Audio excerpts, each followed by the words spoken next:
Well. Today we're talking about Bill Maher. Yeah, the one from HBO, the one he thinks he's sophisticated and smart. The one he actually, speaking yesterday on the HBO show that he has, Bill Maher, justifiable genocide. So he puts a litany of historical period and then tries literally to speak about the history of Palestine from 1948 onward.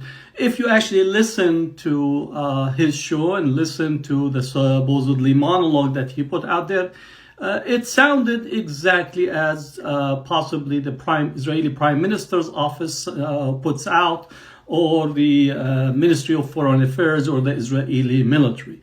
Literally, as we are seeing and witnessing in front of our eyes, an unfolding genocide in Gaza. Long and behold, the sophisticated Bill Maher, the one that actually he's supposed to be a satire. Satire is supposed to actually punch up or speak and critique power. But what does he do? He taunts and actually adds on the Israeli side, justifying genocide.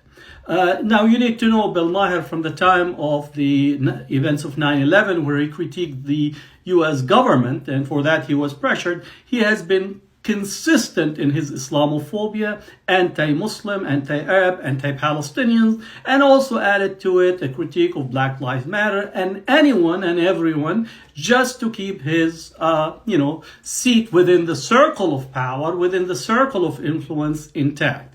So Bill Maher, your rendition of history is very, very, very limited. It's not nuanced, nor does it indicate any understanding of what is taking place. More broadly, actually, at the end, he tries to actually make a comparison between where Mexico was in the United States versus where the Mexicans wanted to claim back the United States.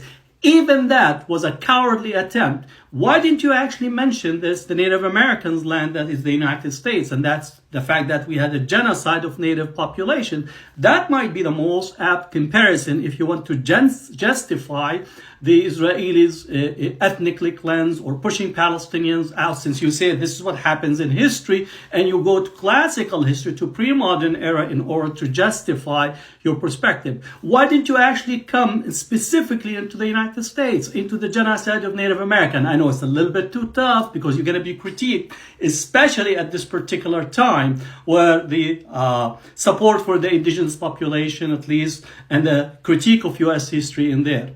So your attempt to supposedly look and examine the situation is total failure. Bill Maher, you are justifying and complicit in genocide.